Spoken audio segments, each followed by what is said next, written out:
హోదా మంటలు చల్లారడం లేదు. ప్రత్యేక ప్యాకేజీ ఇచ్చిన కేంద్ర ప్రభుత్వాన్ని విపక్ష పార్టీలు టార్గెట్ చేశాయి. వారికి అదే స్థాయిలో సమాధానం ఇస్తున్నారు బీజేపీ నేతలు. ఇప్పటి వరకు పవన్ విషయంలో ఆచితూచి స్పందించిన కమలనాథులు హైకమాండ్ ఆదేశాలతో విమర్శలు ఎక్కుపెట్టారు.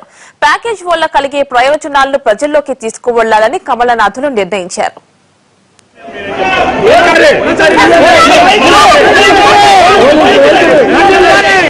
ఆంధ్రప్రదేశ్లో ప్రత్యేక హోదా పోరాటం హోరెత్తుతోంది. సెంటిమెంట్ గా మారిన ప్రత్యేక హోదాను బీజేపీ ఇవ్వకుండా ప్రత్యేక ప్యాకేజీ ఇవ్వడంతో ఆందోళనలు మిన్నంటున్నాయి.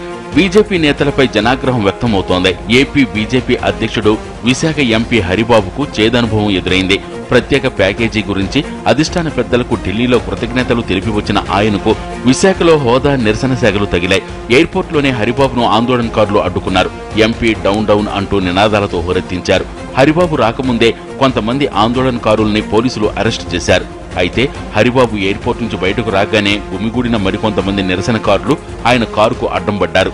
అయితే కేంద్రం మంచి అభివృద్ధి ప్యాకేజీ ఇచ్చిందని హరిబాబు అన్నారు. రాబోయే రోజుల్లో ఏపీ అభివృద్ధి చెందిన రాష్ట్రంగా మారుతుందన్నారు. 2 కుళ్ళిపోయిన లడ్లుగా వర్ణించడం చాలా బాధాకరం. రాష్ట్రానికి వచ్చే డబ్బు ఎప్పుడూ కుళ్ళిపోదు. ఆయన మాట్లాడుతూ చేసినటువంటి కొన్ని వ్యాఖ్యలు చాలా దురదృష్టకరం. భారతీయ జనతా పార్టీ సీనియర్ నాయకుడు వెంకయ్య నాయుడు గారి మీద చేసిన వ్యక్తిగత వ్యాఖ్యలు దురదృష్టకరం. పవన్ కళ్యాణ్ పై ఎలా రియాక్ట్ అవ్వాలా అన్నదానిపై డైలమాలో ఉన్న ఏపీ బీజేపీ నేతలకు హైకమాండ్ దిశానిర్దేశం చేసింది. పవన్ విమర్శలను తిప్పుకొట్టడంతో పాటు ప్యాకేజీ ప్రయోజనాలను జనంలోకి తీసుకువెళ్లాలని నిర్ణయించారు. హస్తిన నుంచి వచ్చి రావడంతోనే పవన్ పై తీవ్రస్థాయిలో కౌంటర్ అటాక్ మొదలెట్టారు. ఏపీ అభివృద్ధి కోసం ప్రత్యేక హోదాను మించిన నిధులు కేంద్రం ఇస్తానంటే చేదా అని ప్రశ్నించారు.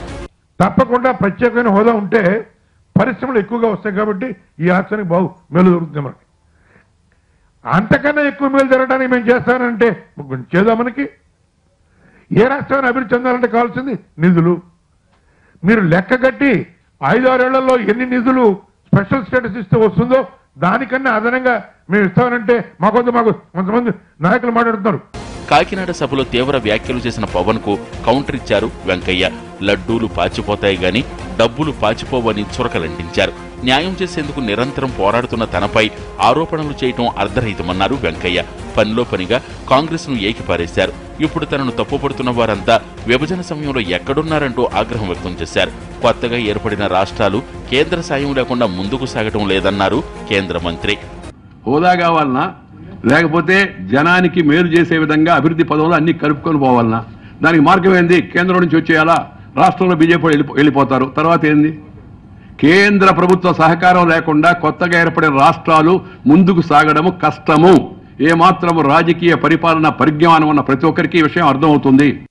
ఆంధ్రప్రదేశ్ కు ప్యాకేజీ రూపంలో తిరుపతి లడ్డూలు ఇచ్చామని మరో కేంద్ర మంత్రి ప్రకాష్ జవదేకర్ పవన్ కు సమాధానమిచ్చారు.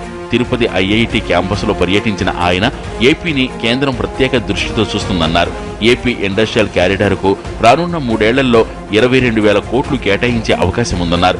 ఇప్పటికే పాచిపోయిన లడ్డూల్లాంటి కాంగ్రెస్ వైసీపీల సరసన పవన్ కళ్యాణ్ చేరతారా అంటూ ఏపీ బీజేపీ వ్యవహారాల ఇన్ఛార్జ్ ప్రశ్నించారు. For Andhra Pradesh, it is not special status, it is VIP status what Modi ji is giving to Andhra Pradesh, and I know very certainly that Andhra people understand this. As far as educational and other institutes are concerned, because that was important. All I know that there are 2 rotten laddus in the political arena of Andhra Pradesh. One is Congress, the other is YSR Congress. That Janasena wants to join the league of Congress and YSR Congress. మొత్తం మీద package కి fix అయిపోయిన BJP నేతలు విమర్శలు ఆరోపణలపై ఎదురుదాడి వ్యూహంతో వెళుతున్నారు.